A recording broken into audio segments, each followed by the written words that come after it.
There's a ton of content out there, and if you don't know where to start, it can be overwhelming, even paralyzing. So let's fix that. Welcome to Simply Cyber, a community of tens of thousands of aspiring and active cybersecurity professionals focused on networking, knowledge sharing, and professional development. I'm Dr. Gerald, Auger, Chief Content Creator at Simply Cyber, inviting you to get the answers to your cybersecurity problems with hundreds of cybersecurity videos answering your frequently asked questions, interviewing industry experts, and live streaming daily cyber threat briefings hosted by me. Now get the stories and insights you won't find anywhere else. Hit subscribe now and dig into all the fresh content on the channel and in the community. Nothing should stop you from launching and leveling up your cybersecurity career today.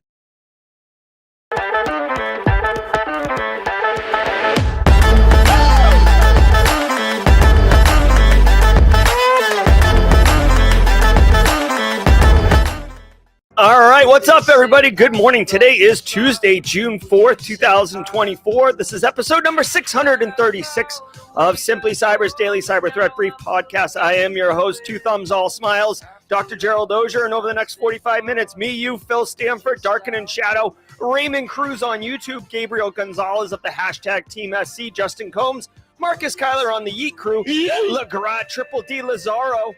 We're all going to be shredding the top cybersecurity news stories of the day, and I'll be giving my expert opinion and analysis on each of these stories on what it means to you as a practitioner. So what can we discern from these stories other than the obvious to drive cyber risk reduction for our business stakeholders? On top of that, the mod team is going to be dropping knowledge bombs all over the place.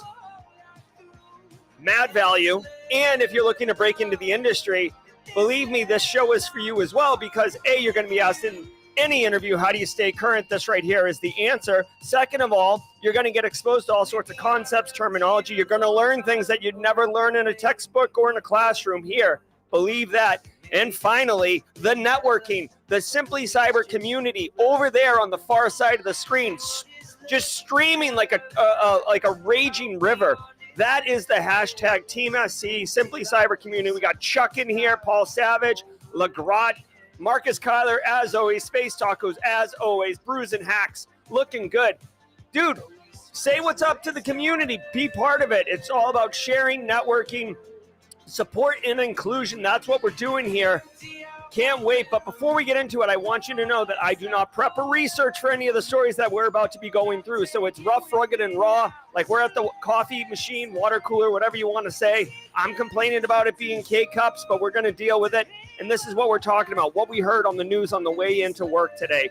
Before I get into it, let me holler at my boys over at Barricade Cyber Solution. What's up, Barricade Cyber Solutions? Guys, did you know, in addition to them sponsoring the stream, they're also dedicated to helping businesses from cyber attacks and recover from the damage done.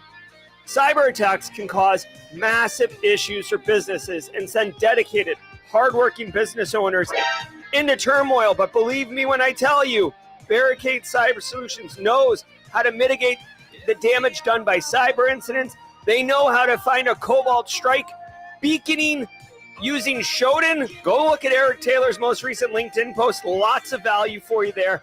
But remember, if you are dealing with an active compromise, you want to call the Digital Fire Department. Check them out at barricadecyber.com. Links in the description below. Believe me, you're going to be happy all day long with that.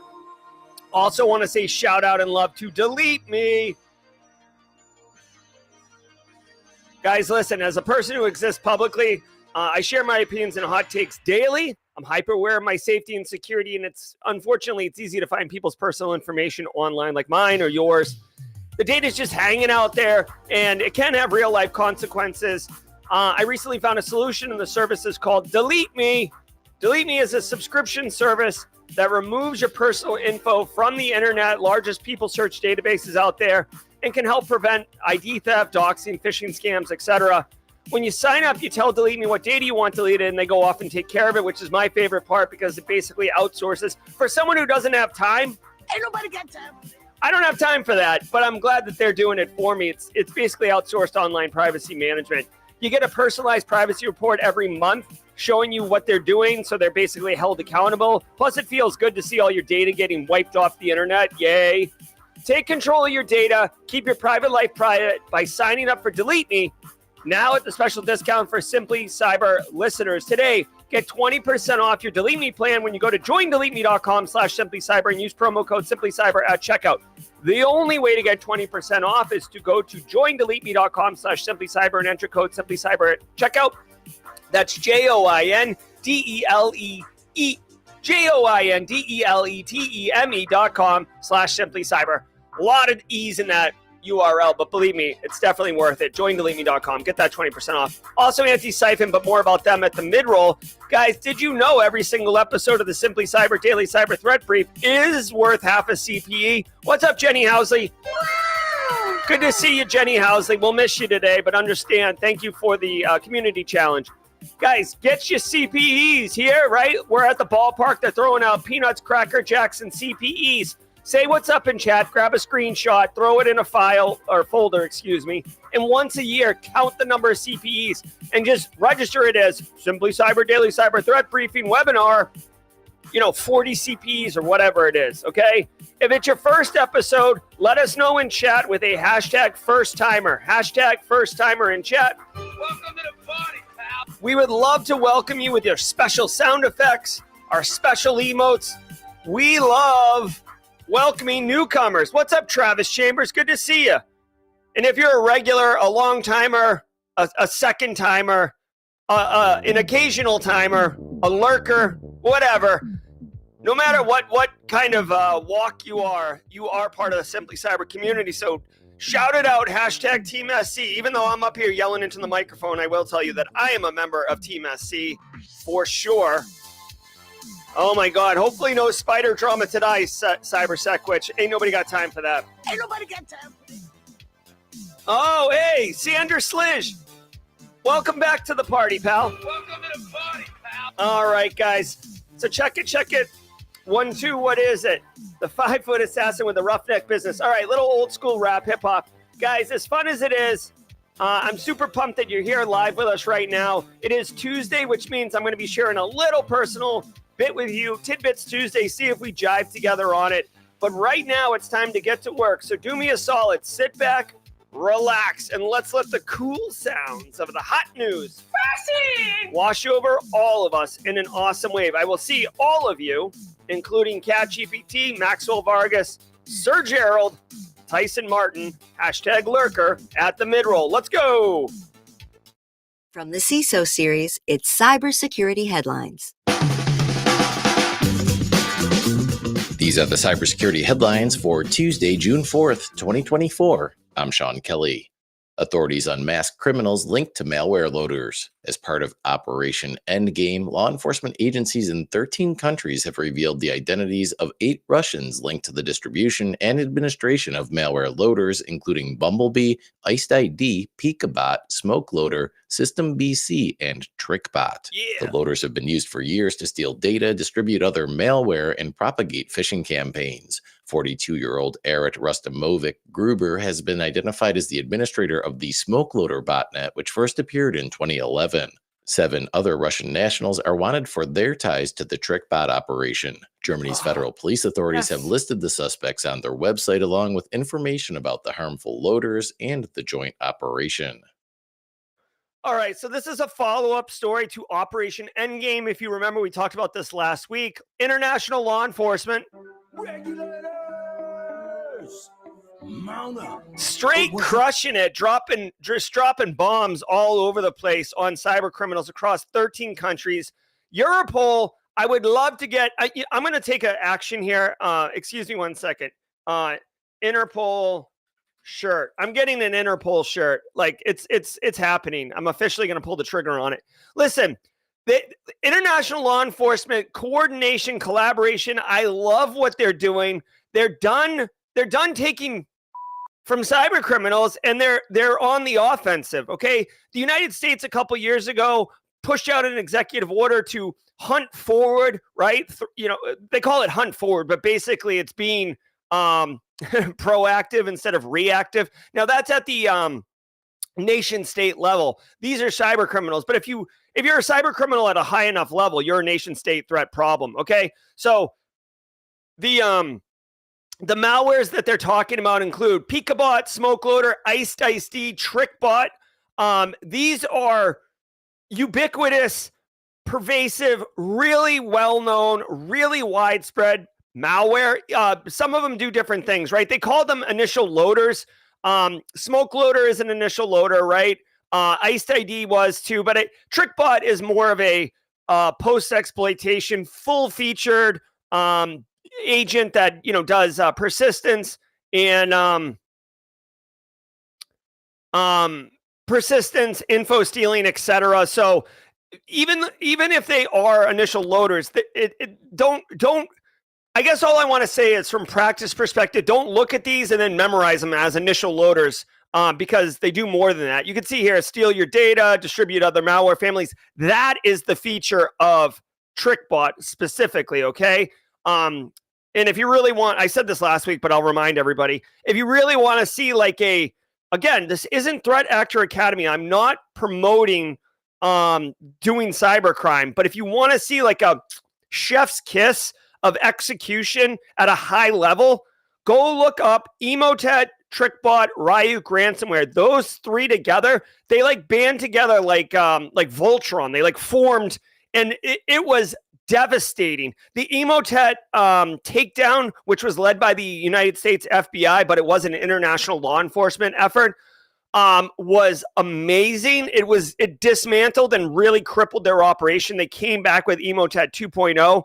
I remember when Emotet 2.0 first came back. I was at work, and I remember soon as we got notification that Emotet 2 was back on and in an active campaign, it was seriously, it was a bit all hands on deck. We gotta make sure that we're all hardened up on our protection mechanisms, because this is going to be gross. Also shout out, B-Sides Charleston 2 years ago actually hosted, the keynote was the FBI agent who led the Emotet takedown, and they had all sorts of slides. It was not filmed. You might be able to find it now. I don't know if it's gone public or whatever, but looking at Emotet's infrastructure, guys, this is not some cyber criminal in his basement with a server and a Linux box being ooh, I'm devious. This was a enterprise grade, unbelievable IT infrastructure, and they had two hot backup infrastructures, right? So when they took one down, they had to take all three down at the same time because the threat actors were that resilient. So anyways, way to go for business continuity planning, all these other things. The other thing I want to point out really quickly, and this is a completely selfish thing, the ringleader of this infrastructure, if you will, his name is Erot Gruber. Now, some of you clever people might recognize this immediately as the last name of the bad guy from Die Hard 1. Welcome to the party, pal. So I would just like to pretend that this is Hans Gruber's kid, right? Or maybe Hans Gruber's younger brother, right? And he's continuing the tradition. So watch out, Nakatomi Plaza. Arot Gruber's on the move. So we've moved from using a laser to cut into a safe to cybercrime or whatever. But very, very, very nice. Dude, anytime I see international law enforcement taking down infrastructure, let's go. Oh, hold on. Whoops. That was a misfire. 3 billion records stolen from background check firm. The criminal gang named US DOD appears to be selling just under 3 billion records on nearly all US, Canadian, and British citizens for $3.5 million on a dark web forum. The data was allegedly stolen from Florida-based background check firm National Public Data. It's believed that USDOD is acting as a broker for the gang that actually stole the data, which included full names, address history, social security numbers, and names of parents, siblings, and relatives. According to the VX Underground team, there is a small silver lining, which is that the database does not contain information of individuals who use data opt-out services. Data opt-out services. Delete Me. Again, I'm not saying they are a sponsor, but I'm telling you, this is what Delete Me does. Okay, so check this out. This sucks. This sucks really bad. Let me read this really quickly, just to confirm something.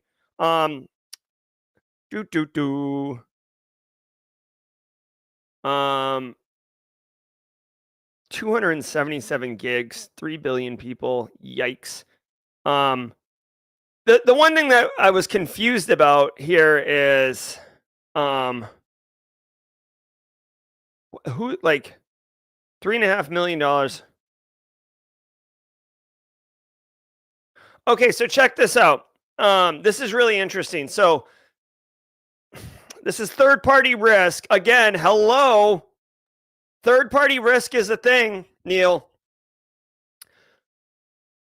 Some company out of Florida does background checks for the U.S. government, okay, for the Department of Defense. Now, I want to point out that there is a, if you've ever held a clearance or been interviewed for someone getting a clearance, there is a federal, like, branch or whatever that does those interviews. I forget what it's called right now, but it doesn't matter. Anyways, there's like federal investigators that will do, they're not FBI, they're like something specific, but they'll interview you and ask you questions like, do you think this person's a good American? Do you think this person has a drug problem? Do you think this person have they ever acted erratically with like drugs or alcohol or, whatever.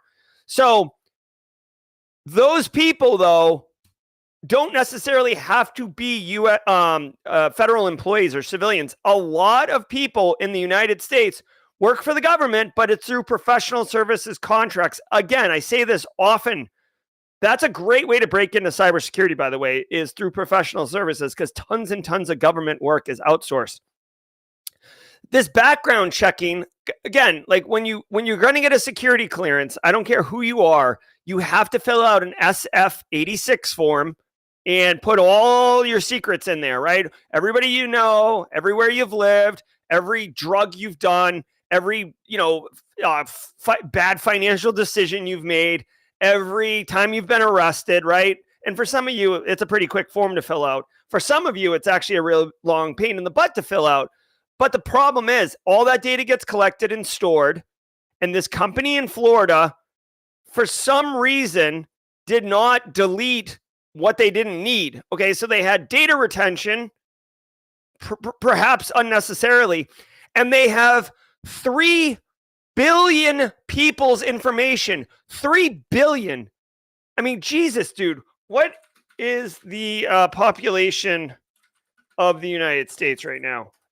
The population of the United States is 333 million. So they have 10 times the amount of data. They literally could have every citizen in the United States' information, and then 9 times more of that international people. This is an unbelievable. Honestly, this is like difficult for me to wrap my head around. Like this number is so large that I almost want to fact check it, because this is insane. Okay. Now, with that much information, they're selling it for $3.5 million.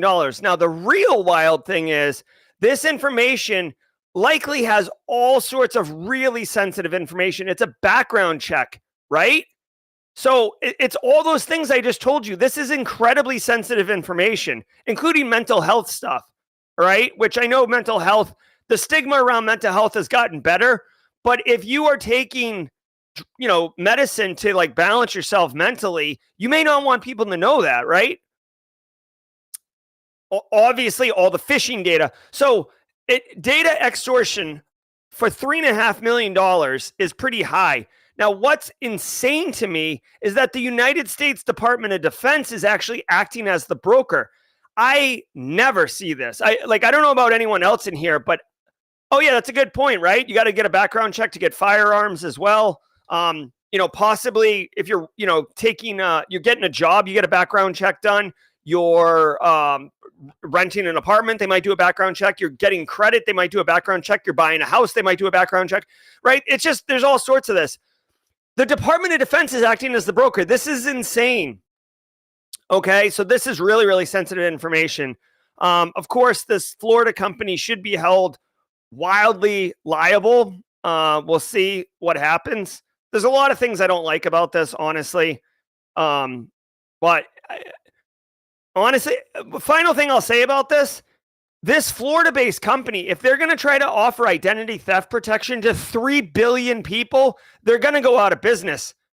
right? Like I could almost see this Florida company going out of business. Like, can we find out what the name of this Florida company is? I want to track it. I don't know if anyone is feeling particularly OSINT-y.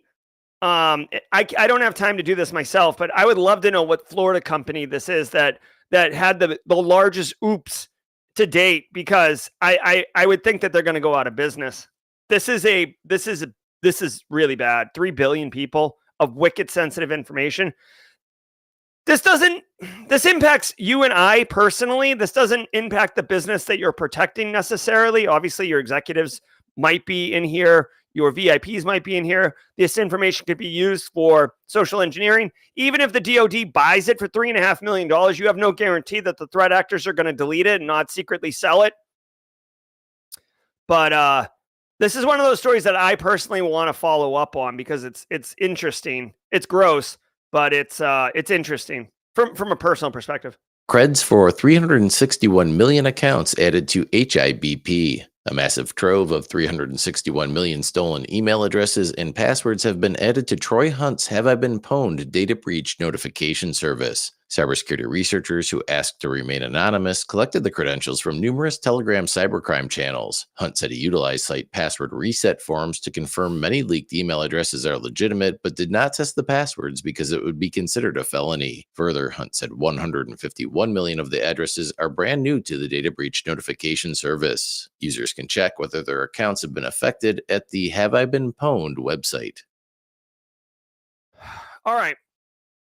Couple things for everybody. One, if you are in chat right now, good morning, Tech Ricky. If you're in chat right now and you do not know about Have I Been Pwned, this is a great resource that everyone should know about. It's run by Troy Hunt. It's been around forever. You literally just type in your email address and it tells you if you've been involved in a data breach. Okay. Very useful for individuals. You can send this to your friends and loved ones because they can type their email address. Like your aunt Dorothea can type her email address in here, right? It's what do you do with that information once you realize you've been pwned? Again, obviously, you should have multi-factor authentication. Obviously, you should not reuse passwords. Obviously, right? You are so dumb. But Have I Been Pwned is so hot. That Hansel's so hot right now. I want to tell you, they are constantly adding information to this thing. Troy does a great job.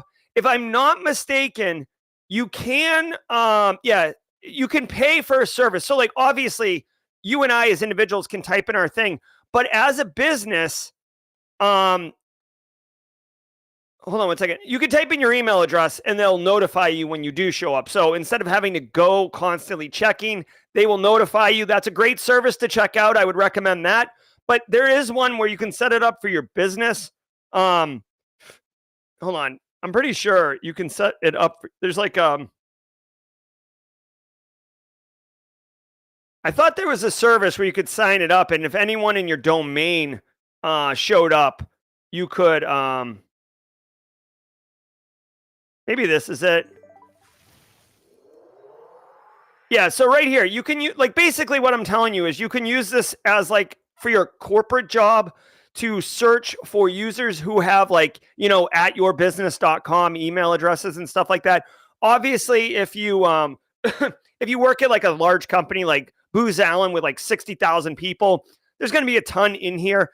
But if you work for a small mid-sized business, you might have some more success. You could add this to your, your kind of arsenal of proactive research, your quote unquote threat hunting. It's not really threat hunting, but you can get in front of these things. And basically the idea here is that you would like to find out about a compromised email address and password prior to a threat actor selling it and then it getting weaponized, right? Now they talk in the story about 360 million stolen accounts linked on Telegram. If you have used Flare.io, and I have a video on Flare, This platform right here, I've used this platform. Like I said, I made a YouTube video on it. This platform is super sick. It's awesome. If you work in cybersecurity and you're responsible, like especially if you're like a smaller business and you're kind of like wearing multiple hats, I would strongly encourage checking this out. I think the name of my YouTube video for this one is like making threat hunting have an easy button or something like that. It's so awesome. Anyways, they curate all of the Telegram channels and all the data dumps of the channels, and then you can search in Flare for your domain names and creds and stuff like that. So have I been pwned is fine. And I don't know if they charge you anything. Flare costs money, obviously, but it takes what I'm telling you to the next level. 360 million accounts. Yeah, that's a ton. Obviously, these could be, one other thing I want to point out, and you won't read this in a textbook or anything, but it's worth noting. These 360 million accounts may not be all unique new stolen accounts, right? There's a lot of like republishing, repackaging, like basically it could be, say 1 million or 10 million or 50 million new records. That's still a ton. Don't get me wrong. But when you see this, you shouldn't think that it's 361 new, unique stolen accounts. All right. What are we doing here? Okay. Okay, here we go. Cox fixed an API bug exposing millions of modems. The largest private broadband company in the US, Cox Communications, has fixed an authorization bypass vulnerability that could allow remote attackers to abuse roughly 700 exposed APIs. Bug bounty hunter Sam Curry discovered the flaw, which coughs up admin permissions after repeatedly replaying HTTP requests. This access could have allowed for reconfiguration of millions of company-supplied modems and theft of customer data, including MAC addresses, email, phone numbers, and addresses. The company took down the exposed API calls within 6 hours of Curry's report on March 3rd and patched the vulnerability the next day. Cox also investigated the attack vector and said it found no evidence of previous abuse attempts. Okay, couple things here. One, way to go, bug bounties, Sam Curry. I've never met you before, but way to go. Second of all, API security is a real thing, guys. If you don't know, APIs are application programming interfaces. They basically allow, instead of going through like the front end and clicking on stuff, you can write code to, call functions, push data, modify data, whatever.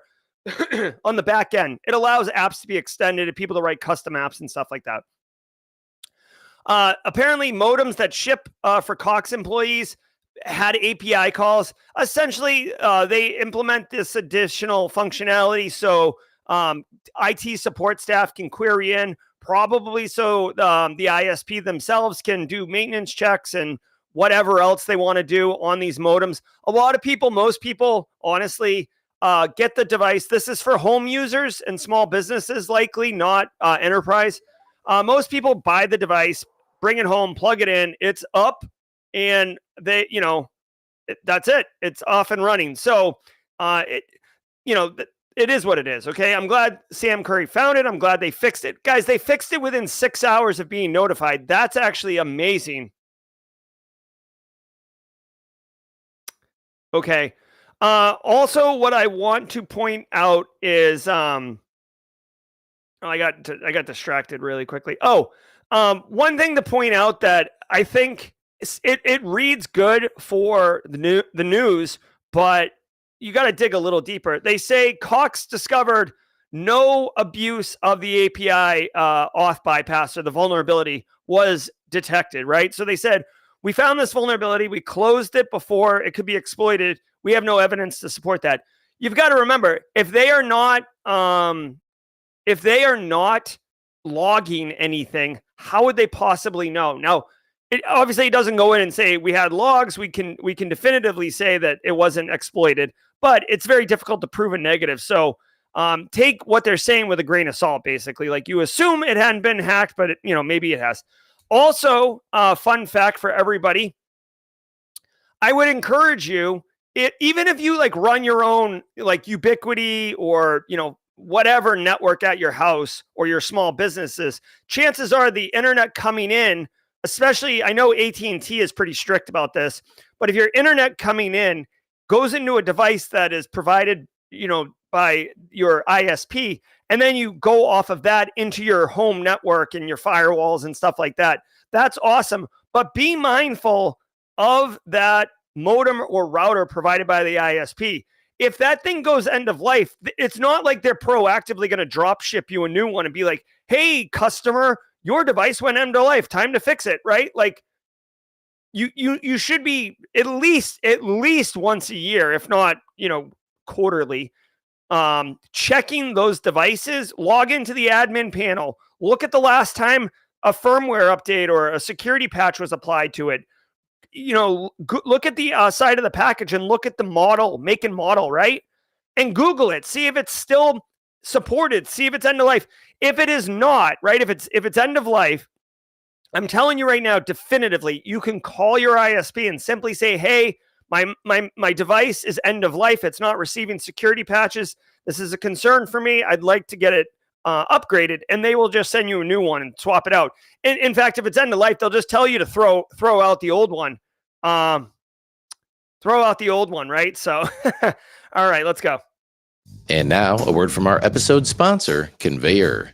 What are InfoSec teams measuring these days? More often than not, their impact on the business through revenue. A director of GRC told us the most direct value for their CEO was showing the efficiencies and the dollars that security has been able to bring in from enabling sales through the security review. See how best-in-class InfoSec teams measure their performance in Conveyor's ultimate guide to the security review KPIs that matter.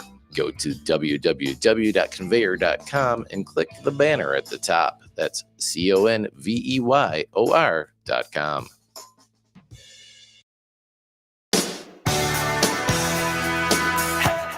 All right, everybody. I hope you're getting value from the show. Thank you. Thank you so very much, all of you, for being here. Thank you so very much for contributing and being supportive and inclusive of the community, guys. Shout out and thanks to the stream sponsors, Barricade Cyber, Delete Me, and Antisyphon Training. Really quickly, Antisyphon Training is disrupting the traditional cybersecurity training industry by providing high-quality, cutting-edge education to everyone, regardless of financial position. They offer students the opportunity to learn skills, practice what is taught, and engage with their community in a fun and inclusive way. There is still time to sign up for John Strand's Getting Started in Cyber with MITRE ATT&CK right there on screen. It starts June 10th, so next Monday, you can take that course for $0. $0 if you'd like. Don't let financial restrictions prevent you from learning cybersecurity. All right, guys? Shout out to Antisyphon Training. Want to let you all know that on June 20th, I will be in Wade Wells' Cyber Threat Intelligence 101 course myself. Now, that is not a free course. I did have to pay $295 or something like that. So it's not free. Not all the courses are free at Antisyphon, but I'm just letting you guys know that I'll be in that course in case you guys wanted to take a class. If you are going to be in that class with me, please let me know. I'd love to know, and then basically engage with you during the class so we can maximize the learning opportunities. Again, thank you to all of you. If you are getting value from the stream, do me a favor, hit that like button on YouTube. It goes a long way to helping other people discover the channel. As simple as that. We do this every single morning. This is episode 636. I didn't see any first timers in chat. So, we need more first timers, right? So we want to grow it. So that's what's up with that. All right, guys. Simply Cyber Community Challenge. Joy Chopta has the baton. Joy does not appear to be in chat, so I'm going to tell people what to do. And if Joy is here, go to antisyphontraining.com. Here. Whoever asked, where's the link? Jose Alfredo, there's the link. There we go. All right, guys, listen. Simply Cyber Community Challenge. Very simple way to blow up your professional network, okay? Go on LinkedIn and search for the Simply Cyber Community Challenge. It's as easy as that, right? Hashtag Simply Cyber Community Challenge. You can see it at the bottom there, right? Just go, search for that hashtag, and connect with other people on LinkedIn. It's as easy as that. Now, every single day we ask one more person to share their cyber story, right? Dante shared his, Joy shared hers. Like we do it every day. We need one person to volunteer. I will tag somebody if Joy is not in chat. D. Barry has asked for the baton. D. Barry, baton. Let me know if you want the baton, D. Barry. Also, Tech Ricky, first timer, welcome to the party, pal. Welcome to the party, pal. All right, guys. Hey, every single day of the week has a special thing. Tidbits Tuesdays today. I just want to share this with everybody. I'm a runner. I've been working in the yard a lot. And I love these aftershocks. These are bone conduction headphones, not over-the-ear ones. You can still hear everything. If you use aftershocks or bone conduction headphones, you know what I mean? Love it. Get your la-la-las on.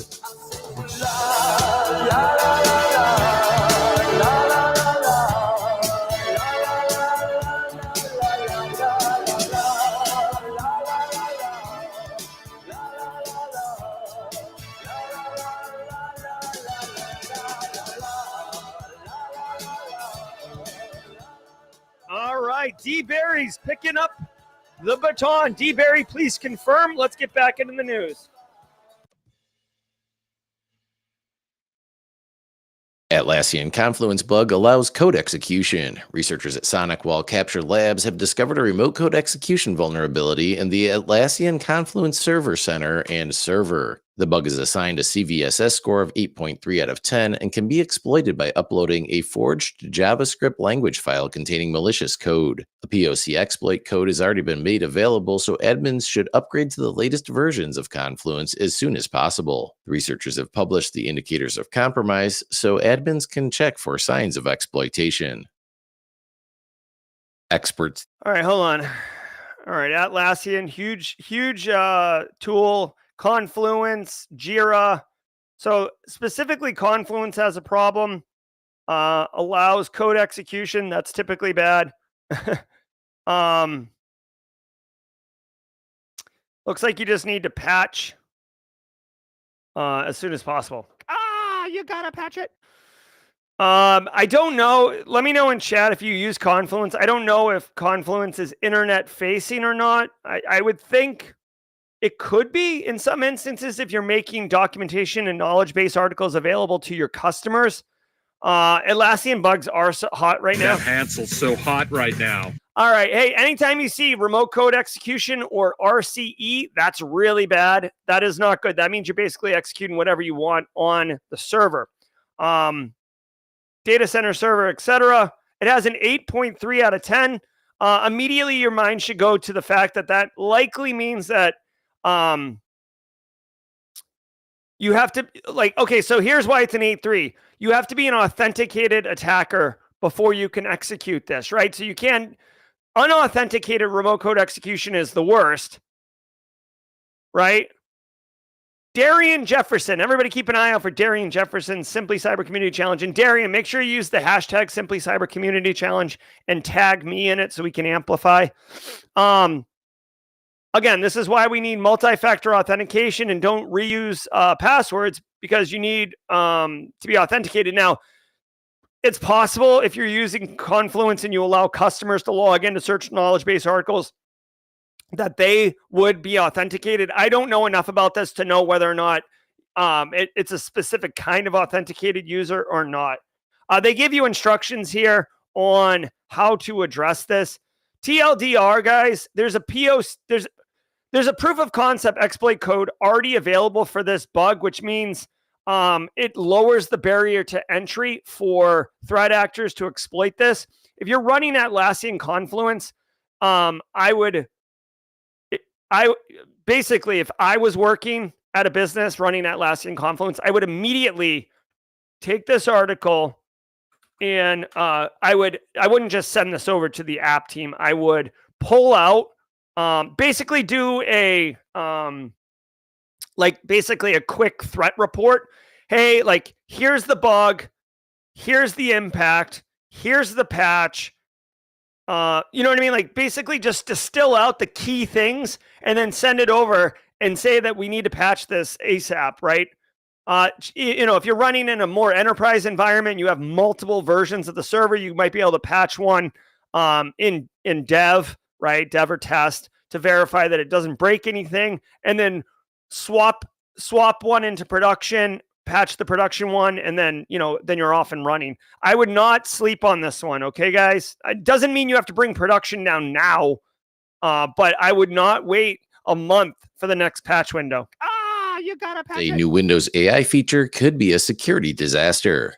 Microsoft is about to launch a new AI-powered recall feature that screenshots everything a user does on their PC and allows them to search and retrieve anything in seconds. Recall is part of the new Copilot Plus PCs that are debuting on June 18th. Security researcher Kevin Beaumont, who helped test the feature, discovered that the feature stores data locally in plain text, which could allow an attacker to use malware to easily extract the database and its contents. Further, Recall doesn't hide sensitive info like passwords or financial account numbers in its screenshots. Microsoft points out that the stored Recall information is encrypted using BitLocker while stored locally, but that would only protect the data from theft of a physically stolen device. Beaumont said he's withholding technical details to give Microsoft time to take action. The UK's Information Commissioner's Office has also stepped in to make inquiries with Microsoft over its use of the AI-powered feature. All right, so ZMAF said he doesn't understand why people are outraged. This is not good. There's lots and lots of people who are coming out, voicing concerns around this. Essentially, it's going to take a screenshot every 5 seconds with OCR, or what is it, like optical character recognition. It can read your screen and then transfer that into text. Gossy the dog, aka Kevin Beaumont, he's a security, I think he's a blue teamer, but he does a lot of security research out of the UK. He's at Gossy the dog. You can see it on stream. This is an absolute must follow on Twitter. Kevin's awesome. He does fun stuff. I like him. He basically automated a demonstration to show you that he can exfil plain text data very, very quickly, which would include passwords. So you type a password into something. If it's taking a screenshot every 5 seconds, right? Now, obviously, if it's, I'd have to confirm whether or not, when you type it, you get the asterisk, but if you save a password to a clipboard, I don't know if it can see the data on the clipboard, not just, what you see correctly on the front. Leo Nunez is chiming in here. There's a tool already to retrieve the contents from the recall database. It doesn't need admin creds, and the database is clear text. Yeah, exactly. Thank you. So there's a lot of bad here. Okay.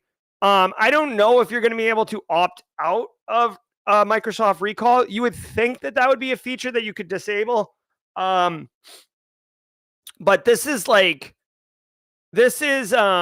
very much, I don't want to call it kneecapping, but it's not even like the AI part of it. I mean, the AI is part of it, but it's much more about holding and storing data that a user or a business may not want stored, right? Someone steals your I guess if they steal your computer, that's kind of taken care of, right, with this BitLocker thing. But if someone gets on your machine, which is not uncommon, right? People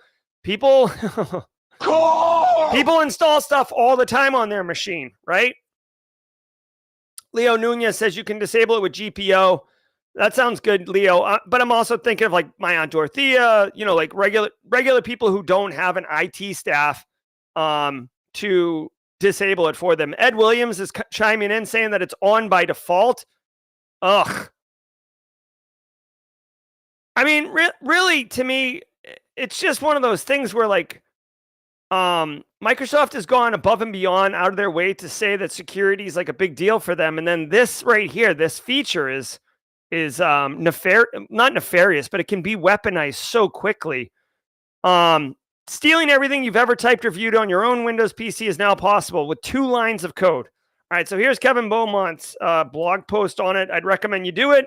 Might be so this right here, Microsoft Recall, and then Kevin's blog post.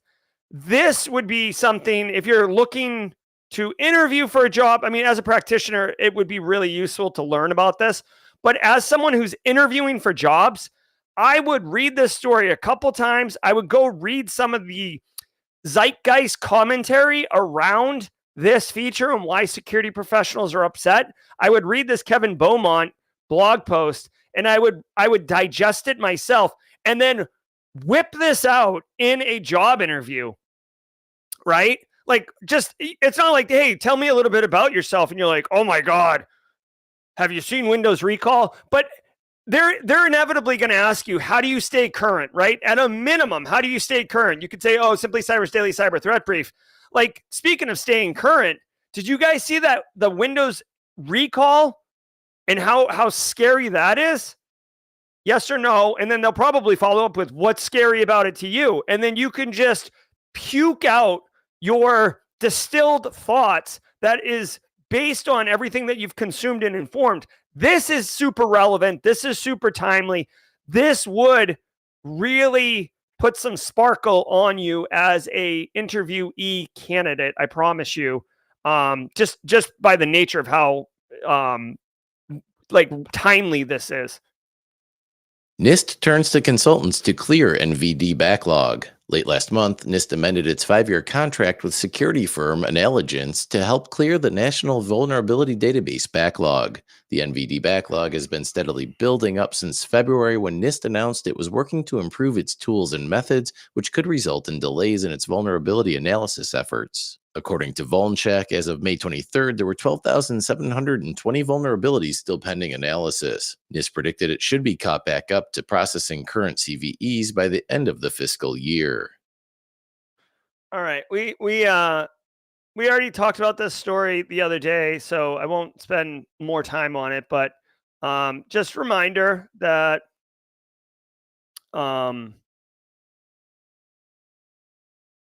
NIST is basically outsourcing clearing the National Vulnerability Database. As more databases, as more vulnerabilities are discovered, more technology comes out, there's going to be more vulnerabilities, right? So that's all I'll say about that. Okay. Utah student floods hackers with false info to thwart phishing.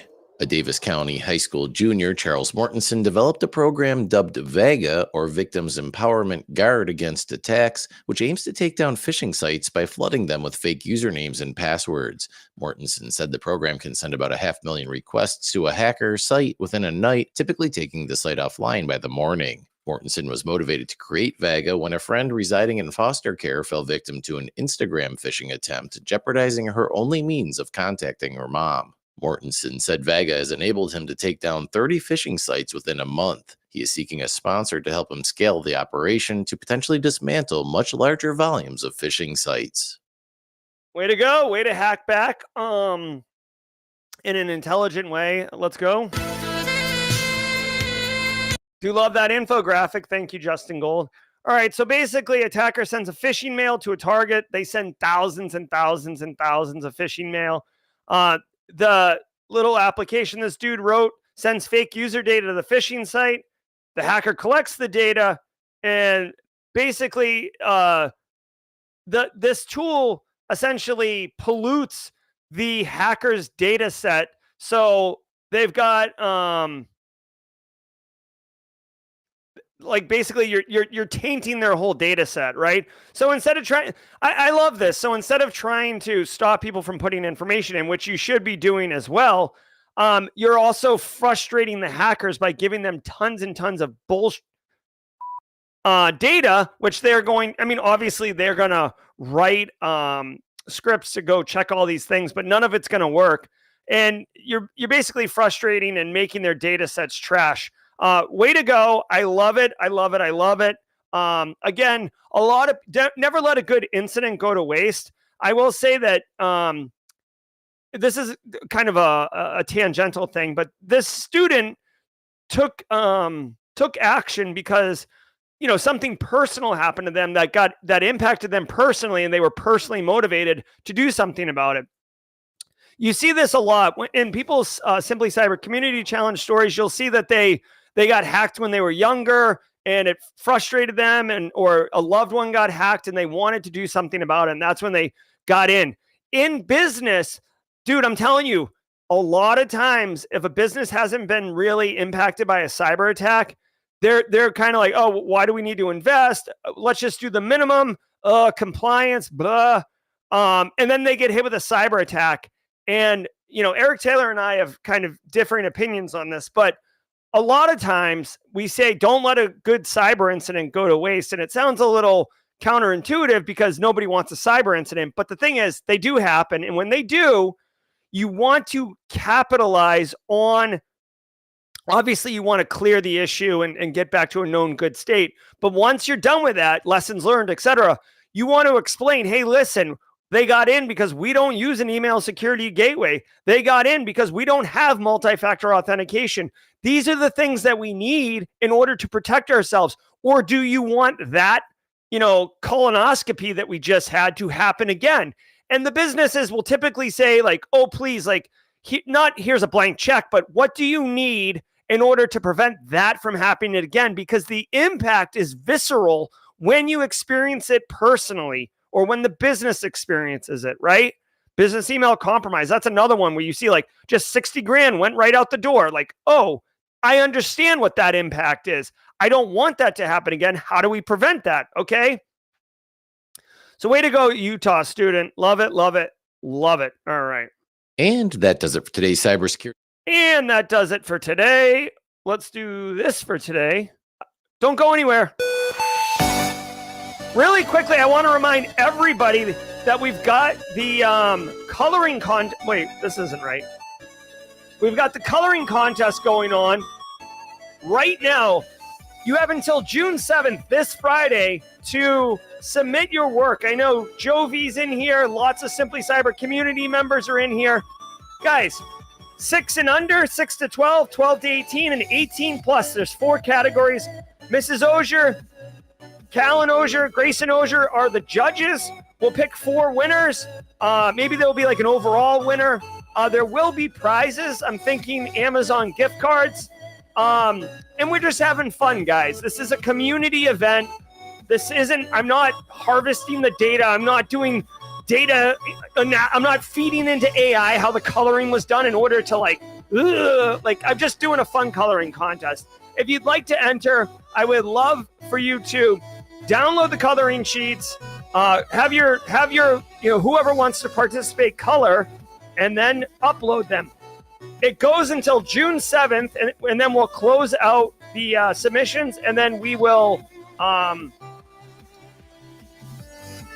pick a winner and announce it on June 14th. There's a link to the coloring contest for you all. Reminder, this Thursday, Michelle Kahn is my guest on Simply Cyber Firesides. I think that's what we're going to start calling the Thursday. I'm beta testing it. Space Tacos offered it up in chat last week. I liked it. So Simply Cyber Firesides. And Michelle Kahn, this dude's awesome. I love Michelle. He is my guest again this Thursday. You guys know him. He's a regular. He's a Simply Cyber community member. Hashtag Team SC. You won't want to miss it. Believe me, he's very thought-provoking. All right, guys, I'm Jerry from Simply Cyber. If you got to get out of here, boogie. We'll see you. This is episode 636, June 4th, 2024. We're going to pivot to jaw jacking. Until next time, stay secure. Hold on 1 second. I got a lot going on here. Bye.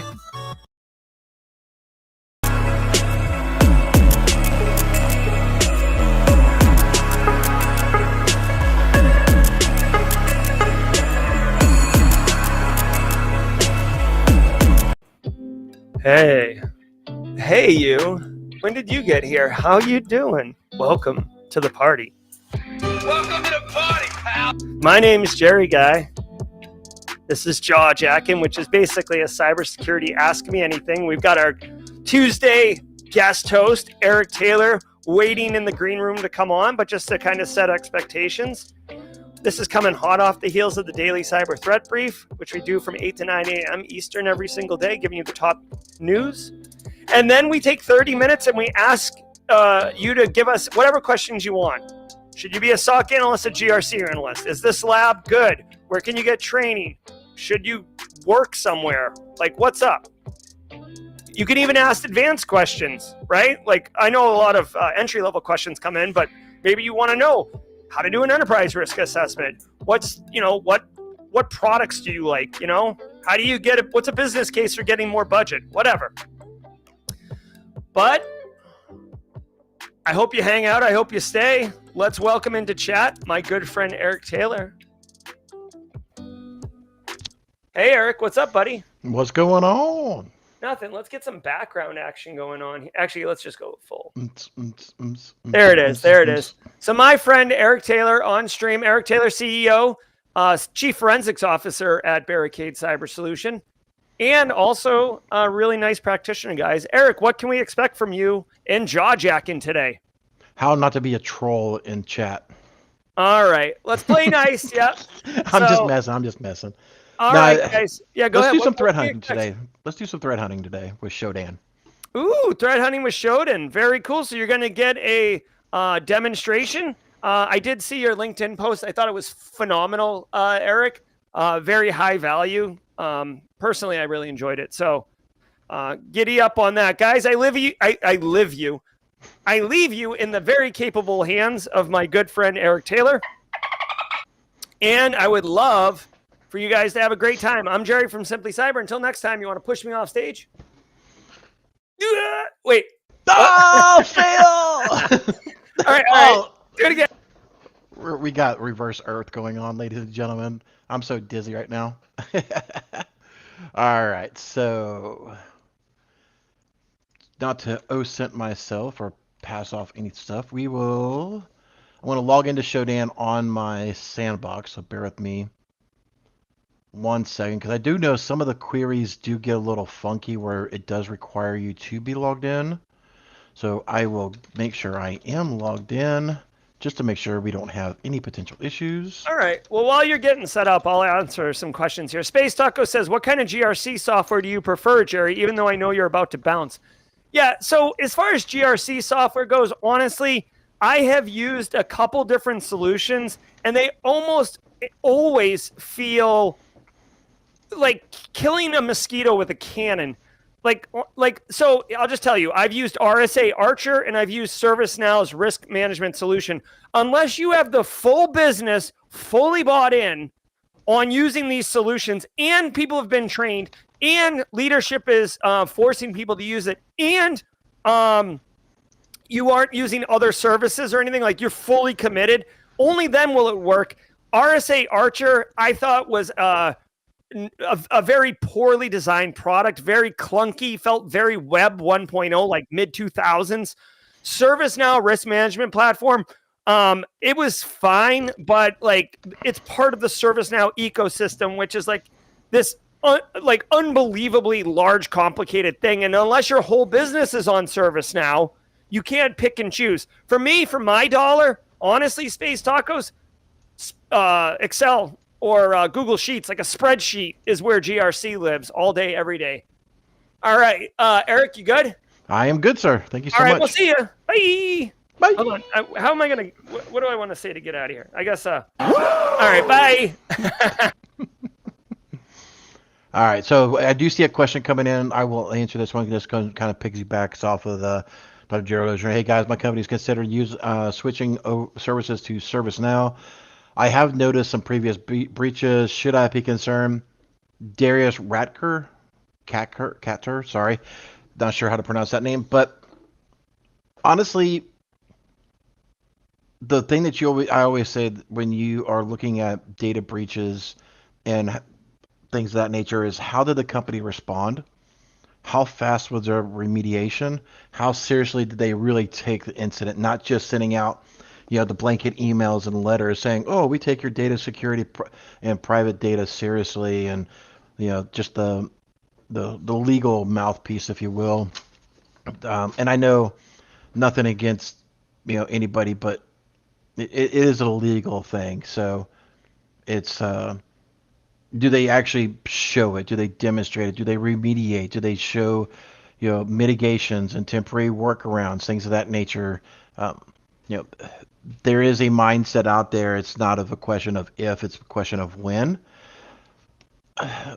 I bounce back and forth between that concept and that mindset mentality a lot, but you definitely need to make sure that whoever you're doing business with is responsive, is the most critical thing, right? And just trying to make sure you don't store too much sensitive information, because you literally are putting your trust into somebody else's infrastructure. So I know ServiceNow is a really good operation. It's a lot of build out. use Salesforce over here. I just didn't have the liquid capital to dump that much money into dev for the ServiceNow platform. I have to with Salesforce, so it's not like I'm skirting that DevOps mindset or the money suck for that one, but it just kind of is what it is. All right.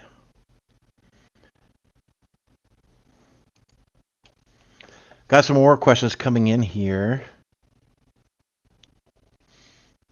Cybertron. Let's see if I can. My emails are blowing up, and we're going to play some music, and oh yeah, that's why.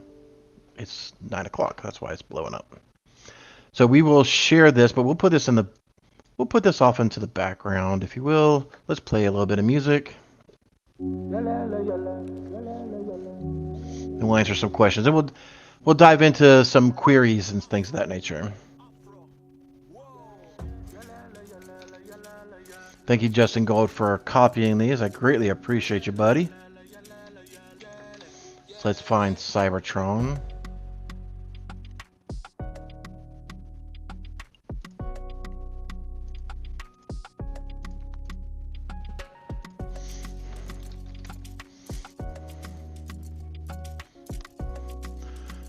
So Cybertron asked, question, is a sandbox also a virtual machine? Yes and no. So, this is my Windows sandbox, right? So you'll see it right up here, Windows sandbox. It's on my host machine, but it is a very temporary instance. So if I just need something for an hour, 2 hours, things of that nature, I will do a lot of stuff in sandbox. And it doesn't mess with my primary operating system. Sandbox is not designed for long-term use, where a virtual machine will be. One thing to also remember with a Windows sandboxing is it's best thing I can compare it to is like a kiosk mode. So it only loads a certain level of applications and things of that nature. In this particular one, it's just the Windows operating system. So any tools that you have for you, if you want to do threat hunting, things of that nature, you have to copy it over, get things set up, and then do your threat hunting. So if it's going to be something that you're going to be using a lot, if you want to use your tools a lot over and over again, definitely consider using a VM, right? Hopefully that answers your question. If you have anything more specific on sandboxing Cybertron, definitely let me know.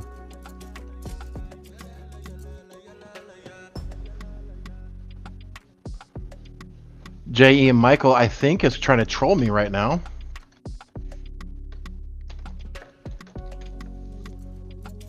Let's get his...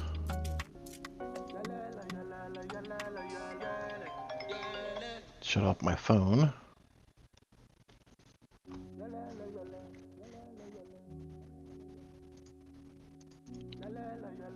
J.E. and Michael has asked, what do you think about the new Copilot recall loopback? Ha ha ha ha ha. I've already gone on a tangent on that one, J.E. and Michael. I do think that that's a massive overreach. I am glad that a lot of other cybersecurity professionals like myself are diving into it and saying, this is a dumpster fire waiting to happen. So I'm hopeful that they will rethink their position on rollback and integrating it potentially with Copilot. It's there's just so many horrible things to be considered about that.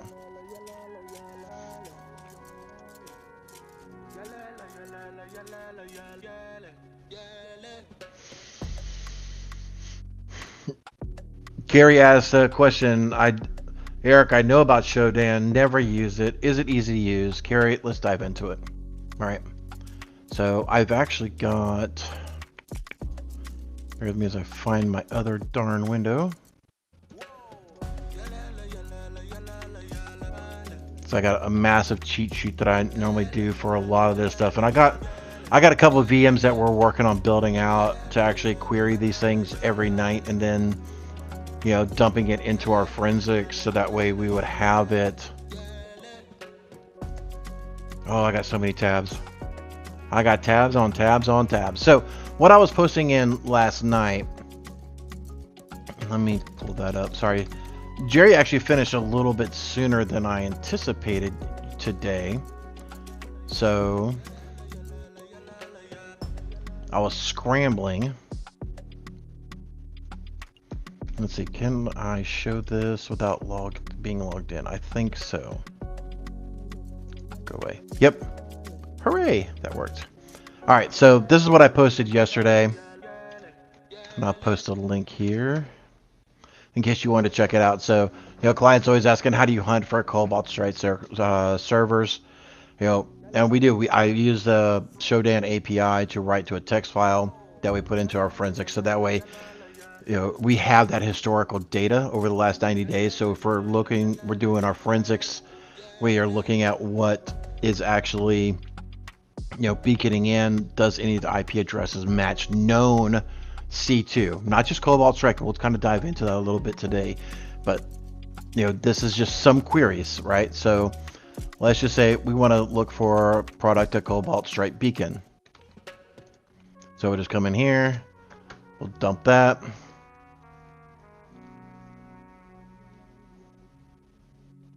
I would help if I put the other in quotation there. So in my post yesterday, you may hopefully be able to see that. Let me zoom in on that. You'll see 319 or 913, sorry. And this is just 11 hours ago, ladies and gentlemen. We are already at 919. The one thing this is why we take 90 days of this data and we are starting to ingest it into our forensic process. Servers are spinning up, they're spinning down, they're very temporary in a lot of ways. And of course, Teams is going to go nuts on me. But Shodan doesn't, at least from my knowledge anyway, let me put it that way. Shodan does not post historical data. I know this historical trend tab does exist here, but I have not had much success with it. So, and it could just be my lack of knowledge and understanding in that particular thing. Just go back.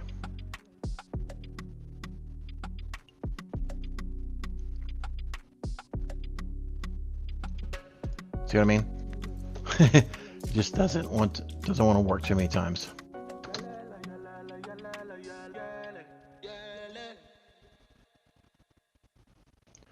I don't have my API running right now, do I? No, I do not. Let's just reset. The live demo gods. And again, because I didn't put that end quote on there. Alright, so yeah, it actually does show a little bit of this one. But I'm not sure if in the API if I can get that historic data.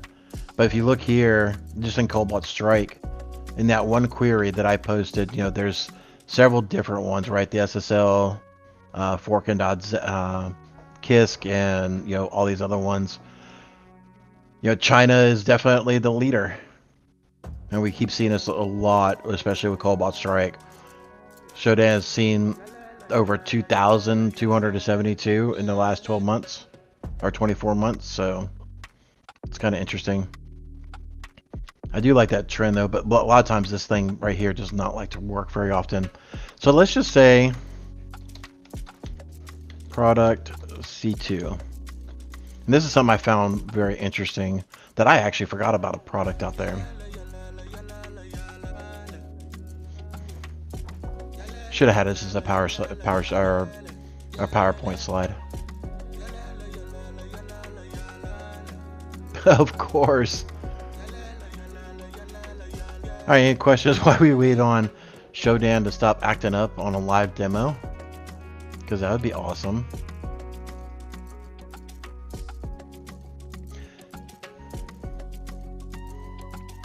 Let's do this while I keep refreshing. Question came in. I'm trying to get into DFIR. What are some things that you would look for in a potential candidate? What would you like them to have? I've been in the field for 3 years as an analyst so far. So I'm going to assume you're Nathan Bolin. You're talking about when you say you've been in the field for 3 years as an analyst, I'm assuming SOC analyst or something to that nature. You know, the folks at our Black Hills definitely have some great training courses. So, being able to go in there and demonstrate that. The key thing that I've found, or I always ask for, is, I will ask people who have been in the industry for more than a minute, so to speak, key questions like, where's your logs? Where's your folder for your Windows logs? You'd be surprised how many people don't know that. Most IT admins know it. So, definitely just know your stuff for the most part. Know system administration, know how things work, because a lot of us are going to ask a lot of those things that a forensic analyst should know. And if you've been as a SOC analyst, you know most of the stuff, to be honest with you, man. I would say everybody knows about Black Hills. I would recommend, I think I have before, 13 Cubed. He's got a ton of resources on YouTube, so definitely check him out. But he's actually got a investigating Windows bundle for $1,400. If you just you got $695. Why is my mouse acting up? So the bundle is actually for the endpoint and the memory forensics. So he does some really good work. So definitely consider 13 Cubed if that's in your budget. If not, definitely look at the Black Hills. They're a little bit cheaper, still very good quality, just different price points. And the dude who does 13 Cubed is also a ongoing forensic investigator as well. So my key thing is take training from those who are actually in the field doing the work day in and day out, not just a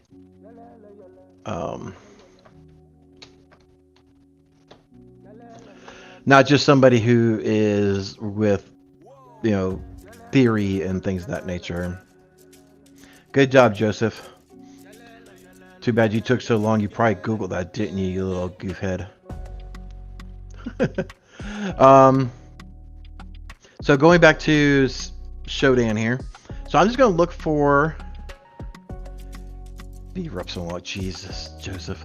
Going to look at, just what C2 do we have out there? We got Panda Shop.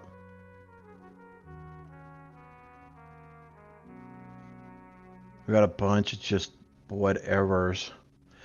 But what I did find that's not showing up right now, I did not know, or if I did, I forgot about it. Did y'all know that Hack5 had a cloud C2?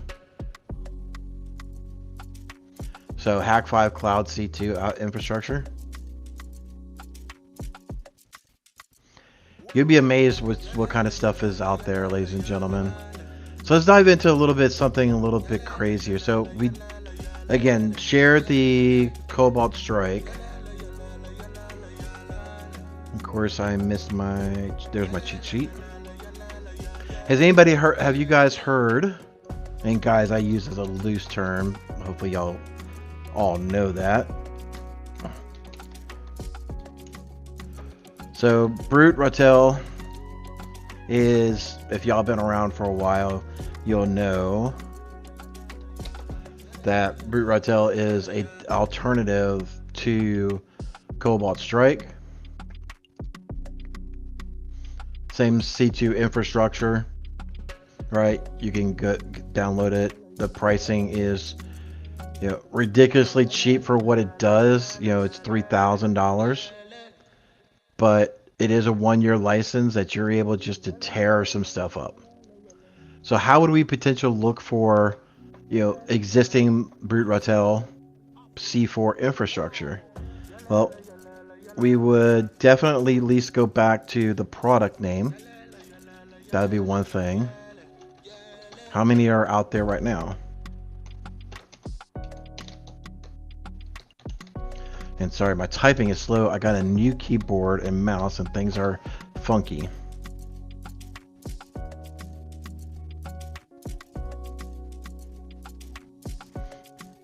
And we wait for the paint to dry. So surprisingly, we've only got 5 with that product name, which is interesting. File not found. Okay. Through the forensics, we've also have come across an HTML hash in some of our past investigations. And I'll dump that in here and let's see what's currently.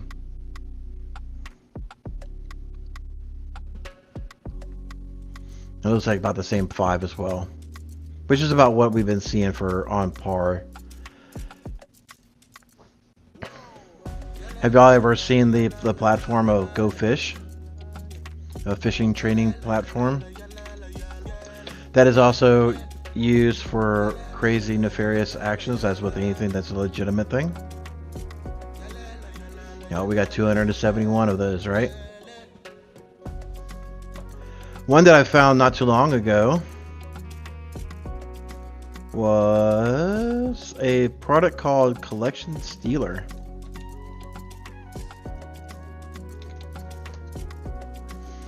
And it actually has it in there.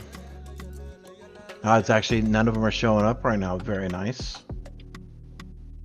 Y'all have also heard of the Medusa Stealer, right?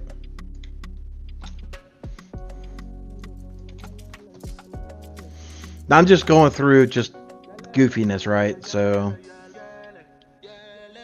you know, let's just say if we wanted to, you know, what is everything named Stealer? Right, we have NT Stealer, interesting. Medusa, Sun Stealer. Oh, I haven't heard of that one for a while. All right. If we want to,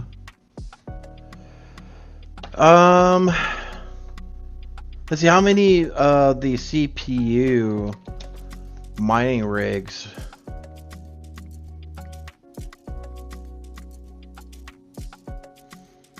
So XM rig is, if I'm not mistaken, that mines, correct me if I'm wrong, please in chat, but that mines the CPU for Monero coin. That's also called XM rig, but you'll see that.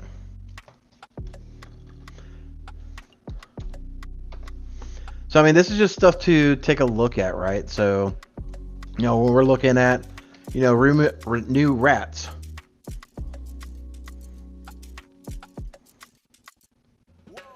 Rackpat, research, home rat. That's not kind of giving me what I want. So maybe not HTML title. Maybe we'll pivot over to product again, right? So this is kind of where you're kind of going through some of my mindset a little bit of, you know, what exactly is going on here.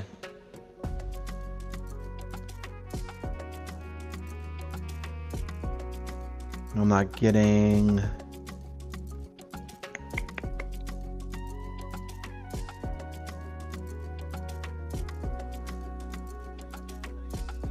Qzar. So that's not giving a whole lot of stuff as I would really want it to be. But is that helpful to anybody? Maybe if I just remove out rat.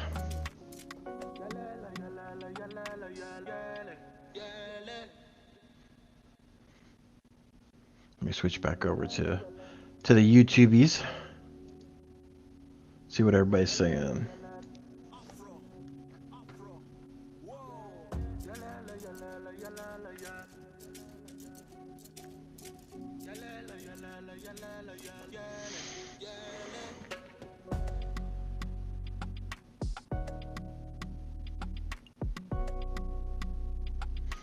Paul Savage asks, "Hey, can you share your Showdown cheat sheet on LinkedIn?" Not currently, Paul.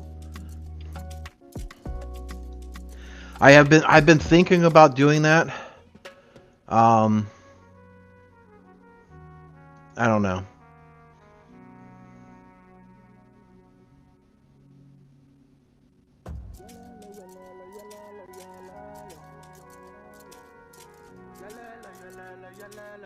Oh, Empire, yeah. We can search on Empire as well. I don't know if Empire actually shows. So version 3 Mac.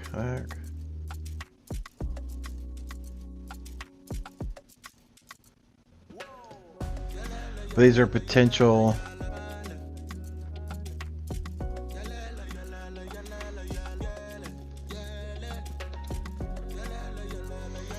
See what happens if we just do Empire.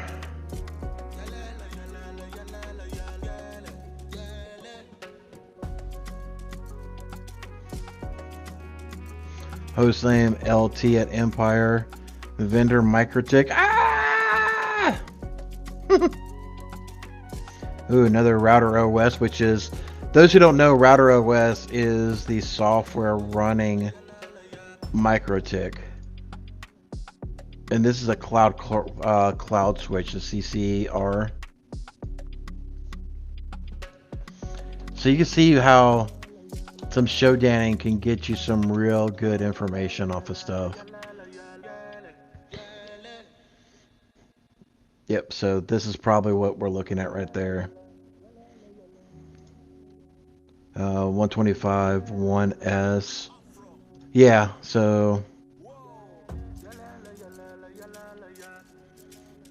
it's crazy. A lot of times you can get, that's a crazy uptime, yo. Holy moly, that thing's been up for a while.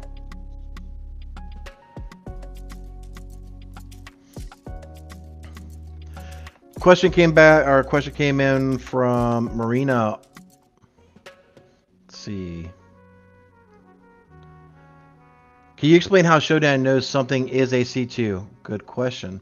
We're doing different searches, right? So in the top here, we're going to have everything that comes back in the http.html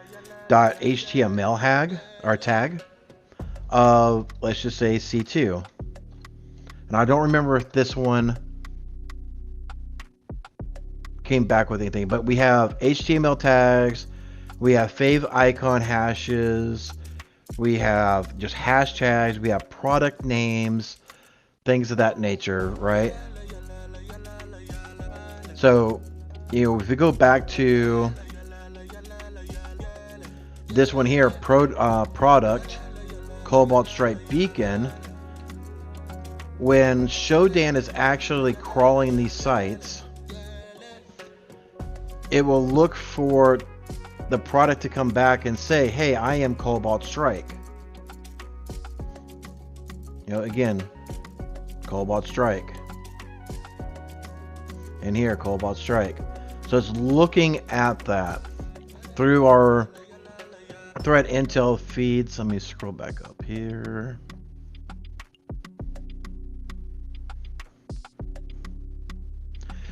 We know that the SSL cert hash, and this part just comes from, you know, threat intel feeds and from our own research.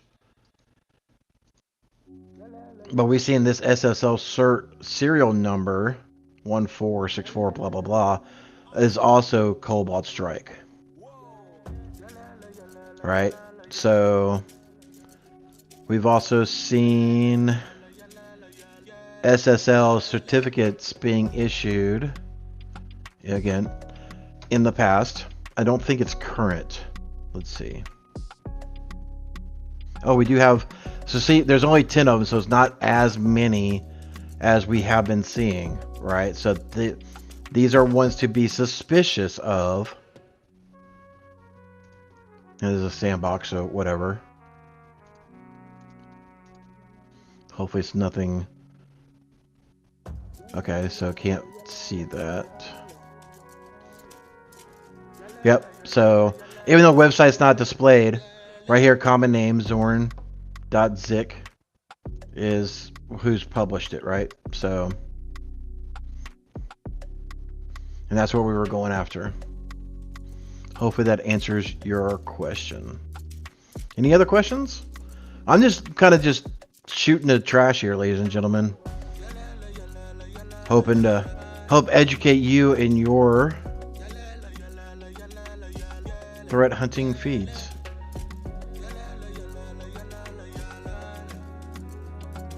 This is one I have not seen in a while either, but just because we're going to goof off.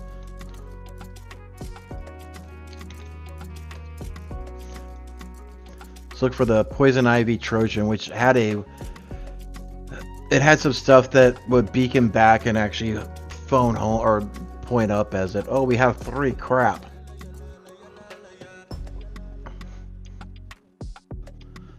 All in Saudi Arabia, which is about correct.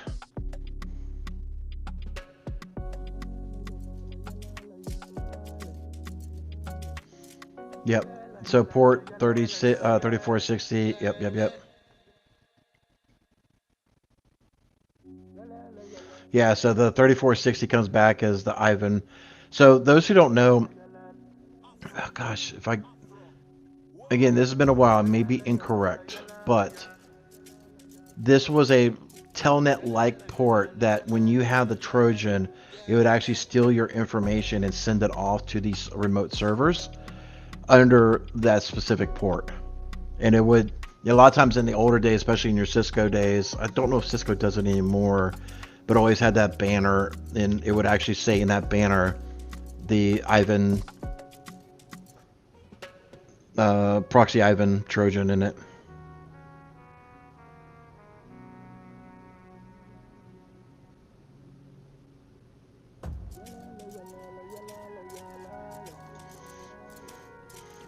Okay, Eric, I didn't want to ask to sound stupid. I didn't know what the C2 was. Now I know. Thanks for showing this. Yeah, no worries, Carrie.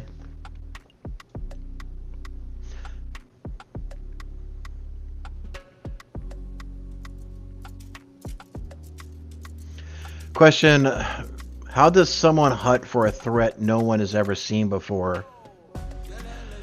A lot of times you're just stumbling on stuff, right? So, like, we'll go back and we'll do this. Like, I'm trying to do research for new products that are called RATs, Remote Access Tool. Right? So, I'll just type in RAT. And, like, I don't even know what the heck this is. ARES, that looks malicious. Right? I've never seen this before. Let's, for giggles. Oops, sorry if I just whitewashed everybody out there with a big white screen. Let's just do a quick Google search. Is it a rat? Oh, there we go. Python botnet backdoor. See, I literally just learned something brand new on stream. I'd never even heard of this one before. When was this one put out? And it is a command and control. Aha, see? If we go back, a command and control server. Oh, this is 7 years ago. I'm very behind the times in knowing about this particular thing. But yeah, it does beacon back it to a host under a port. Yep. Okay. So this goes to show you, ladies and gentlemen, old tech 7 years ago is actively out there right now, inaccessible for your brute forcing pleasure. So literally, that's how, hopefully that answers your question, but that's literally how I go about finding new stuff. And again, literally just found one that even though it's old, I don't think I've ever heard of before. I'm pretty sure I haven't. And I'm actually going to search my sheet over here that I have. Nope, it's definitely ARES. Oh, so I have it actually. Okay, so I do have it. So I have it as... Well, I will say this. It's in my sheet. I don't remember seeing this. And memory does not serve me well on if I've ever seen this before in a case or not.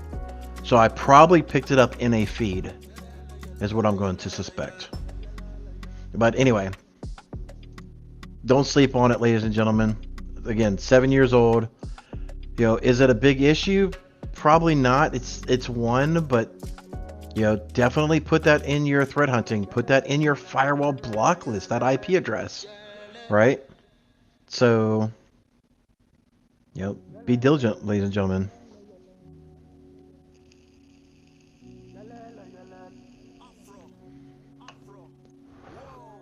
Any other questions, ladies and gentlemen?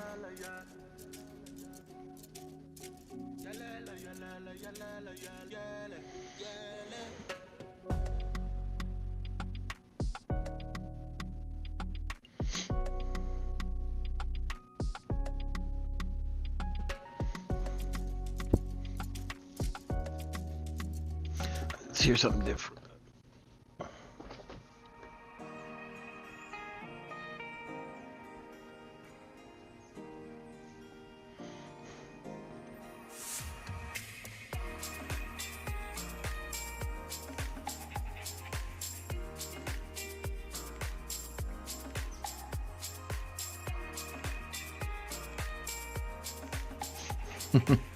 Sorry, just catching up on mod chat here.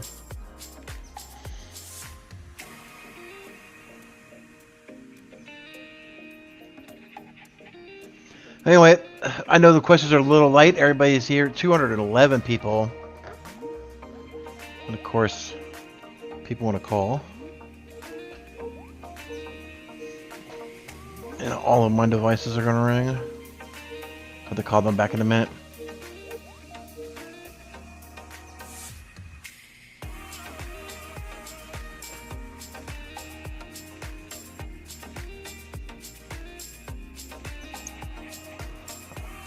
I think I answered all those, Kimberly.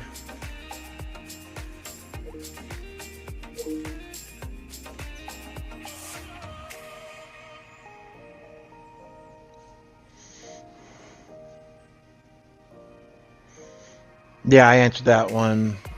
Kimberly could fix it. And stated mods are bringing me up to speed, making sure I've answered everybody's questions. And the one from Paul Savage, if I could share it, then if I could share it on LinkedIn, and I said not right now currently.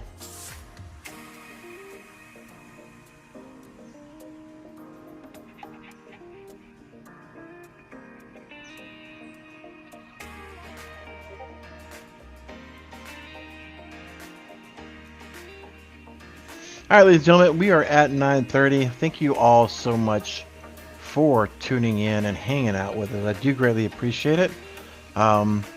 Next time, invite your friends to come and hang out. We'll talk. We'll figure out something else to talk about, and just, you know, sit back and shoot the trash.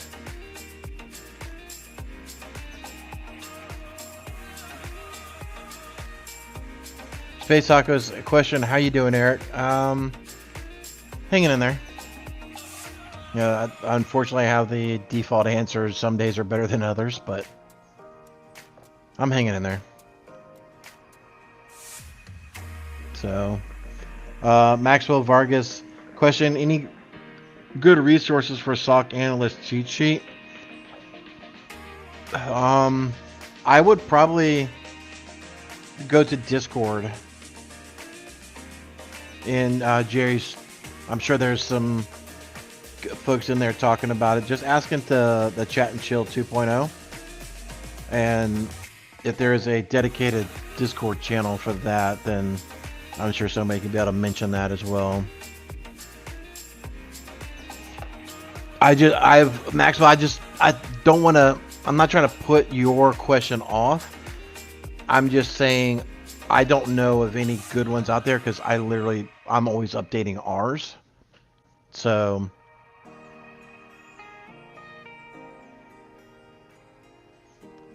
and a lot of times when you start ingesting other people's feeds, then it just totally foodbars yours all the way up.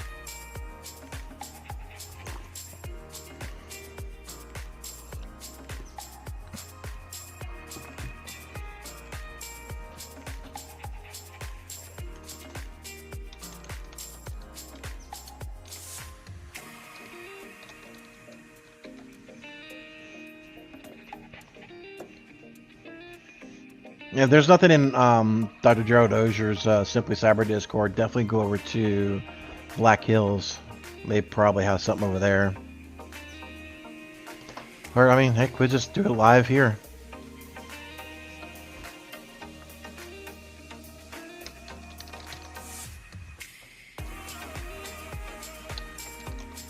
See if I can give you at least a rough guess on some of these. Vanta, no. We hear enough of Vanta.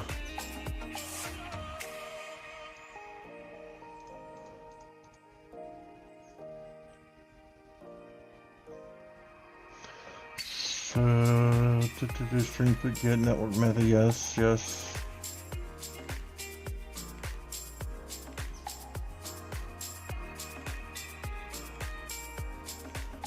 Yeah, this one's a good one from Sentinel-1.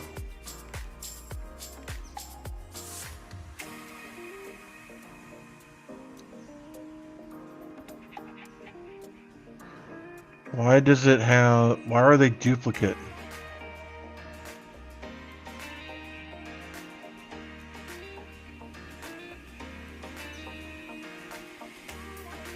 I don't know.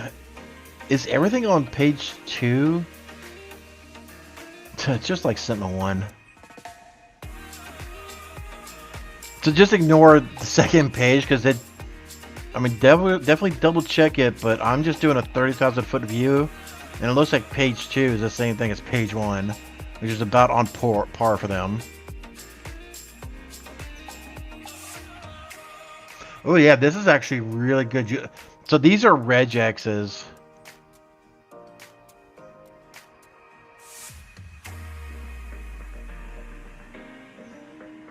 This is actually really good. This will help you do a lot of threat hunting. Holy crap, this is actually... Page 3 is really, really good. Yeah, be quiet. I'll dump this in chat. Let's see if there's another one out here. College Sidekick? Let's see what you got.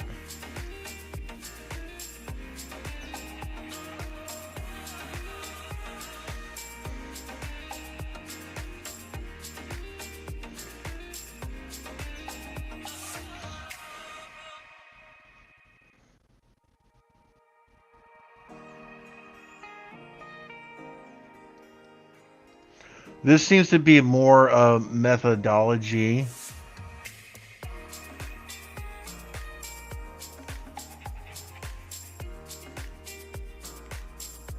So I mean, if you're looking for a methodology, this one, it doesn't go into it a whole lot, but I mean, some things you may want to consider that, you know, are just kind of thumb through, like, yep, I'm doing that. What does my beloved Sans have? But I think most of these things you have to log in to get them.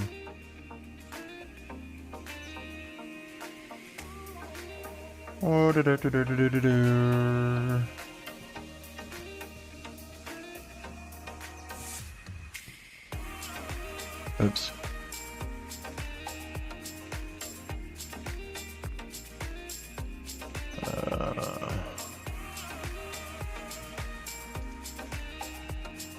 Oh no, I'm a big fat liar.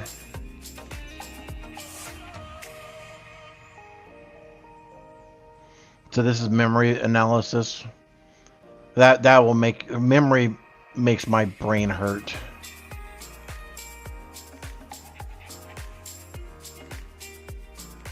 Memory analysis is definitely one for the tools. That's for DAG, I'm sure. So yeah, I mean, definitely take a look at the cheat sheets, see if there's anything in there for you.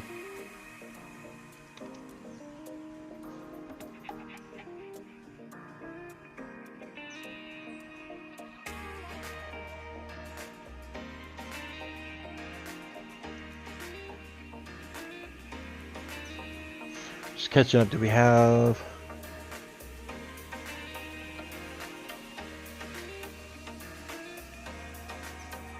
Joseph says he wants to take the FOR 500. Give me that. Man, I need to finish unpacking so that way I can mess with Joseph and everybody else showing my challenge coins.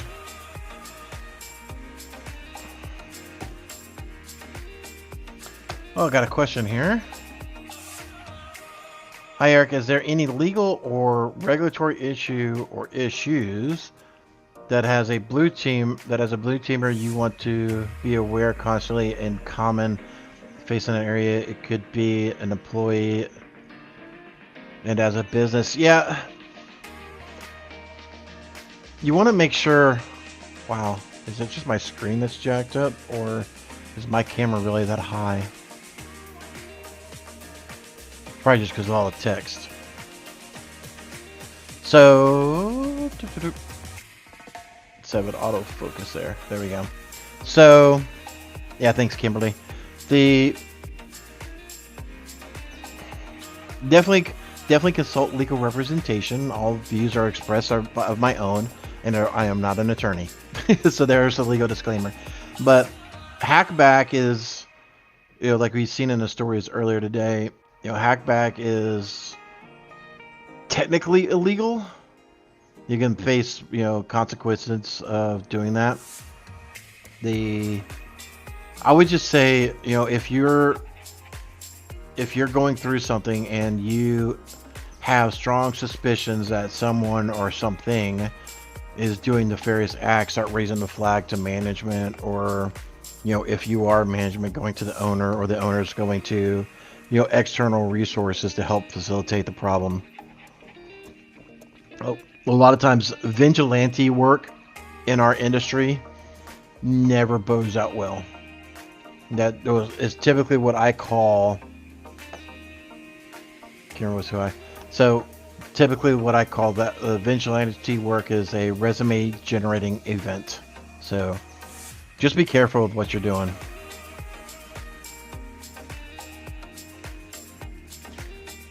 No, we don't have challenge coins, George. Just messing with Joseph because I've got Sans challenge coins. And he wants one.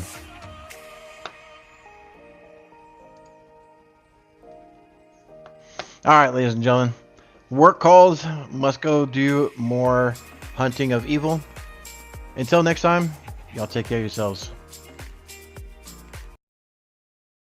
The kid whose passwords laid across all sites, they were the same. A criminal then found their fame by taking that data to go. Soon may a criminal come to steal your pictures and data and run. One day when the crime is done, they'll steal your account and go. Content. Keep the cybersecurity train going by connecting with the other Simply Cyber community resources. We have the Discord server that's lively and always keeps the conversation going. You can connect with me directly on LinkedIn. And also every single weekday morning on the Simply Cyber channel, we're doing live daily cyber threat briefings, 8 a.m. Eastern time, as well as Thursday at 4:30 p.m. We're doing live stream interviews with industry experts, and we produce videos that we push out every Wednesday morning. I'm Jerry from Simply Cyber. I hope you enjoyed the content, and we'll see you in the next one.